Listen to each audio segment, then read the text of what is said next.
Nelson Mandela. The freedom the world celebrates, and the power he never touched. They tell us this is a victory story.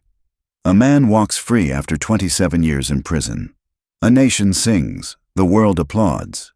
Nelson Mandela is remembered as the man who defeated apartheid. And in many ways that is true. He broke the legal system of racial rule. He ended white minority government without plunging South Africa into civil war. He became a global symbol of forgiveness in a world addicted to revenge. But beneath the celebration lies a quieter question that still haunts South Africa today. What kind of freedom was actually won? When Mandela walked out of Victor Verster prison in 1990, South Africa was standing at the edge of collapse. The economy was fragile, sanctions had weakened the state, and violence was spreading across townships. White capital was nervous. International investors were watching closely, and the African National Congress was under immense pressure, not just to end apartheid, but to reassure the global system that South Africa would remain safe. The world wanted peace. The markets wanted stability. And Mandela understood something many revolutionaries ignore: that political victory without control of the economy comes with limits. What most people don't realize is that by the time Mandela became president in 1994, the real economic negotiations had already happened. The new government inherited a state designed to serve white wealth, white land ownership, and white corporate power. Mines, banks, farms, and industries remained largely untouched. Political power changed hands, economic power did not. Mandela faced a brutal reality: push too hard, and capital would flee. Investors would pull out. Jobs would disappear. South Africa could descend into chaos, and the dream of democracy would collapse under the weight of economic collapse. So compromises were made.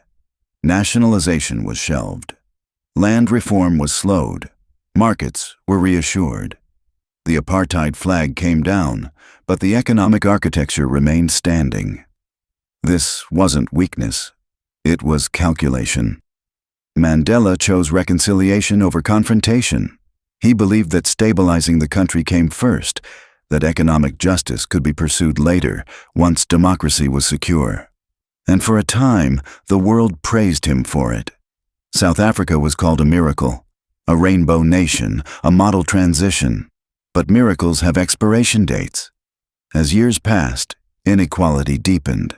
Townships remained poor. Land ownership barely shifted. Youth unemployment soared. And a painful truth became harder to ignore: freedom without economic power feels incomplete. For many black South Africans, apartheid ended on paper, but poverty did not. The vote was won, but wealth stayed where it was. The chains were invisible now, but still heavy. Critics ask today, did Mandela give away too much? Supporters respond, what choice did he really have? That question is the heart of Mandela's legacy. He did not fail to see economic injustice. He understood it deeply. But he believed South Africa could not survive a violent economic rupture. He feared bloodshed more than inequality. He chose peace, even if it meant postponing justice. And that choice shaped everything that followed. Mandela became the father of a nation, but not the architect of its economy. His power was moral, symbolic, political.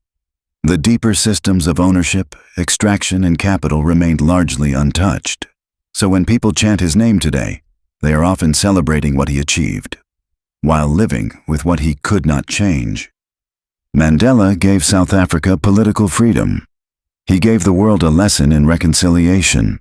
But economic liberation, that battle was never finished. And perhaps that is the most honest way to remember him. Not as a flawless hero, but as a man who stood at a crossroads and chose survival over revolution. The question South Africa still wrestles with is this: was that choice a necessary sacrifice or a costly delay? And maybe the deeper truth is that Mandela didn't fail to deliver economic freedom. He simply exposed how hard it is to take power without owning the system beneath it.